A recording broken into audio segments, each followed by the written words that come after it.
Hey everybody, happy Halloween. Just want to do a second um, video here on seller financing strategies, no money down.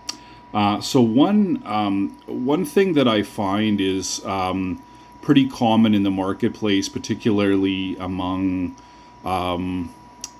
less experienced or maybe those that are geared more just towards residential sales, is that a lot of times real estate agents they simply aren't knowledgeable about various kinds of strategies when it comes to being able to purchase property with low or no money down using creative or seller financing strategies, or just various other techniques in the toolbox that should be there with real estate investors. So one strategy that I would strongly recommend, whether you're working with on market or off market property, is to always ask. For example, probably my third deal that I ever did was it was a six. There was six suites in the building, two commercial on the main. There was a duplex, a house that had been converted into a duplex beside it, and then across the back alley was a single-family house. It was all owned by the same guy. He was an electrical contractor, millions of dollars. It was like a third generation building, and they actually had their office there once upon a time in the commercial, and then outgrew it, as their company grew, but they kept the real estate. So it had sort of been like second or third generation handed down, and the guy who owned it, he was, older. He just didn't want anything to do with it. There was high vacancy rate. The units were in terrible shape. Neither one of the commercial units were rented. And the guy just wanted to get rid of it. And so he ran an ad in the paper back when people used newspapers. And he said, listen, he had these properties for sale. He was a motivated seller, wanted to get rid of it. And so I gave the guy a call. I went down and I met with him. I walked the properties. They definitely needed some work, but it was all cosmetic. And I made him an offer where I said I would take over the properties as is. I would assume the management responsibility, and I pay him a payment every month for it. And then I just kind of waited, and he said, yeah, that sounds good to me. And so I actually closed on these properties, and at closing, I think I got about $400 and something at closing from the rents and deposits and stuff like that.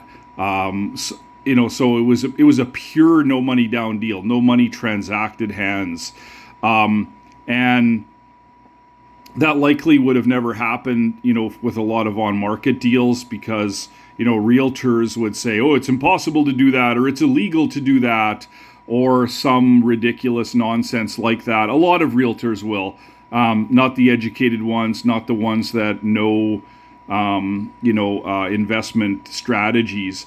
And so the one thing that I would recommend to you is just to make sure that you have, a thick skin and a strong backbone, and never be afraid to ask, and never feel as though it's something you should be embarrassed by. And never, a lot of I've seen this a lot, where people will say, oh, what's wrong with you? Is your credit terrible? You can't afford to do this. Why don't you have any money down? How can you be investing if you do that? Whereas the higher levels up that you get, when you get into buying multifamily properties, 50, 75, 100 units, and you work out a no money down strategy, you won't get any backlash from anyone, because they recognize how the game is played. And so sometimes you're dealing with uneducated and unsophisticated people, and it's very important just to understand that and be sympathetic. Don't be arrogant and I know all this and you know nothing. Don't act like that. Just say, listen, I know a lot of people that have done deals this way. Maybe we can put together a deal. And even if you do an agreement for sale where the title doesn't transfer. So that way the person doesn't have to worry about, oh, I don't want to foreclose, I don't want to pay for these costs, etc. Then say, okay, let's do an agreement for sale. It's like a rent to own. Title won't transfer, but I'll be on title. I'm a registered, I'm a registered party with interest on this property. But at least you can get that property in your name. You can start to get the income, can collect the cash flow. You can prove to a bank, a lender, a financial institution that you have some experience in the real estate space.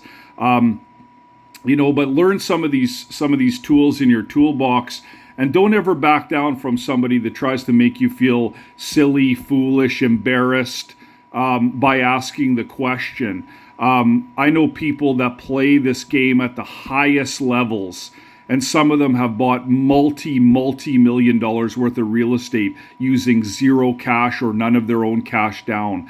And you look at, the infinity strategies where even if people put money in, they provide a lift for the property, and then what do? They refinance the property and they pull out their capital. What's that? It's a no money down deal. Okay?